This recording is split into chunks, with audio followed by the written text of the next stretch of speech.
On the 13th of February 1542, Henry VIII's fifth wife, Catherine Howard, mounted the scaffold near the Tower of London with the thought of none other than her cousin Anne Boleyn, another Queen of England who had also been on this same scaffold only 6 years prior. Accused of adultery just like her cousin, the young Catherine knelt on the scaffold and said her last words. Some say that she uttered the statement that she would rather die the wife of her alleged lover, Thomas Culpeper, than die the wife of the King of England. The truth of this is unknown. What we do know is that Catherine Howard led a brief life used and dominated by men from early girlhood. It is said that Catherine had even sewn a motto reflecting her short life experience onto her sleeve that said, "No other will but his." Unlucky enough to have been born into the patriarchy of her time is what brought the young Catherine Howard to this day, with her head in the executioner's block. She was just a teenager, caught in the web of court politics, and the ease with which Henry VIII tended to dispose of his wives. Catherine Howard, the daughter of Edmund Howard and Joyce Culpeper Howard, was born into a Catholic household around 1525. She was brought up at Chisworth House near Horsham by her step-grandmother, Duchess Agnes Howard. She seemed to have received little or no intellectual training, but instead was raised to know the value of a woman's body, and how to be a wife to a man of good standing.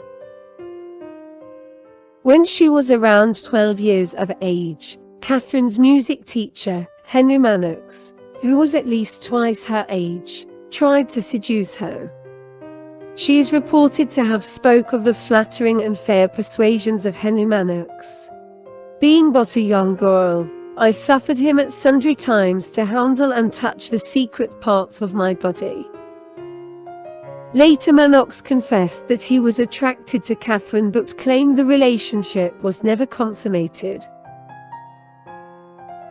Soon after, around 1538, Catherine moved with her family to Lambeth, where she met a distant connection of the Howard family, a young nobleman named Francis Dereham.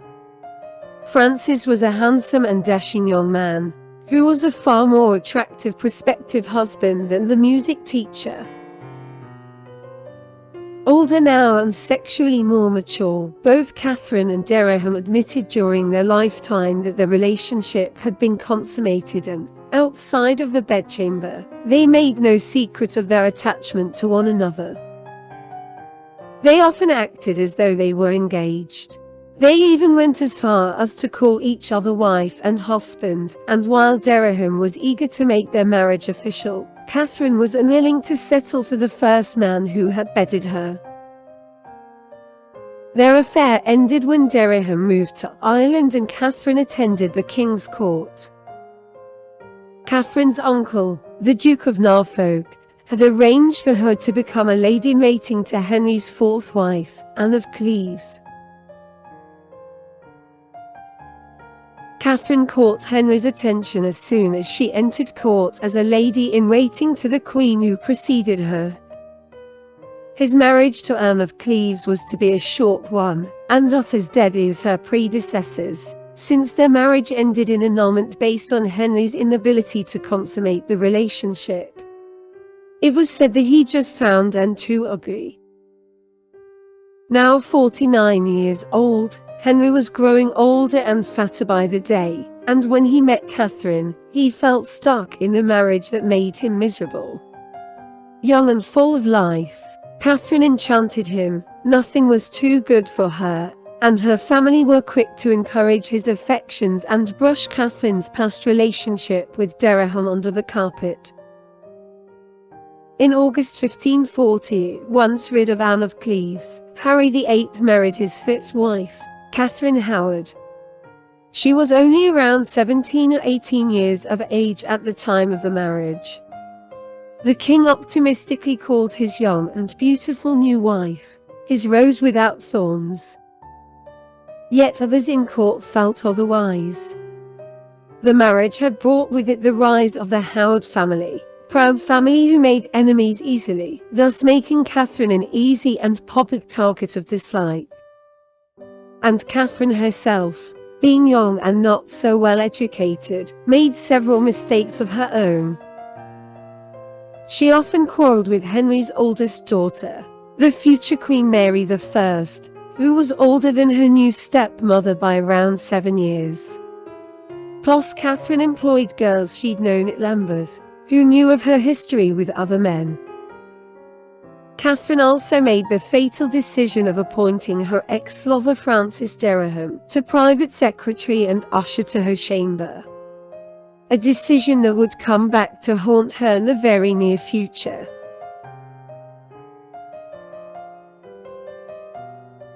For a year, the marriage carried on happily with Henry unaware of his new wife's dalliances of the past.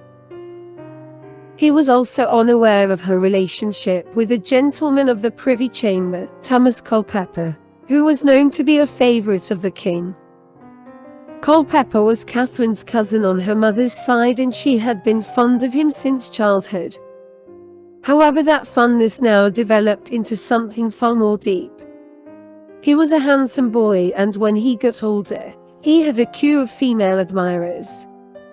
But with Catherine, it seems it was different. She was his female equivalent, and there was an instant, powerful attraction between them. It is believed that Catherine and Henry were only married for 6 months before she began to send Culpeper gifts and meet him in private, with Culpeper even being smuggled up the back stairs to the Queen's chamber when the king was away on a hunt. Much like with Henry Manox, there's no evidence to suggest that she and Thomas Culpeper ever consummated their relationship, but if they didn't, they were never to get the chance to either. On the 2nd of November, 1541, Protestant Archbishop named Thomas Cranmer presented a written statement of Catherine's alleged adultery to Henry VIII. The Archbishop, who wanted the Catholic Catherine out of the way, was more than glad to also add that he had it on good authority that Catherine, while in her early teens, had been intimate with Henry Manox, Francis Dereham and Thomas Culpeper.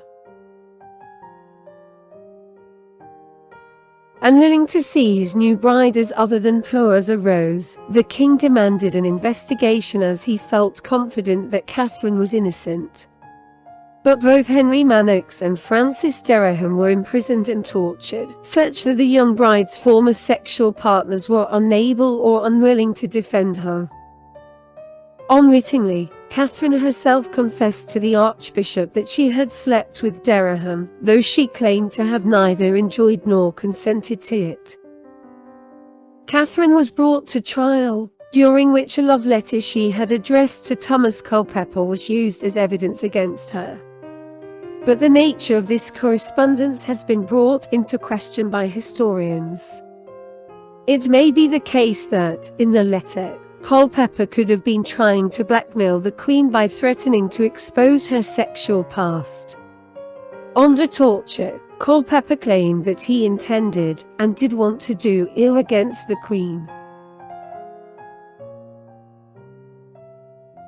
As was the nature of King Henry VIII, in the end the truth didn't matter. Catherine and her lady-in-waiting, Lady Ruchford, who was said to have let Culpeper into Catherine's chambers, were beheaded on 13 February, 1542. It is believed that Catherine may have been as young as 17 when she died.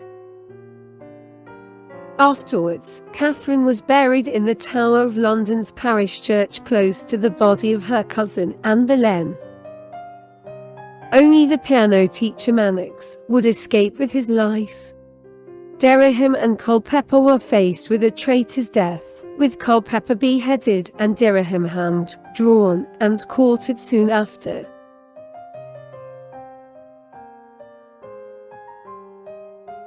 If history is written by the victors, then it's clear that men have controlled the narrative of Catherine Howard. They've written her as a vixen, a temptress, and an adulterer. But what do you think is the true story of who Catherine Howard truly was? Leave your comments below to let us know.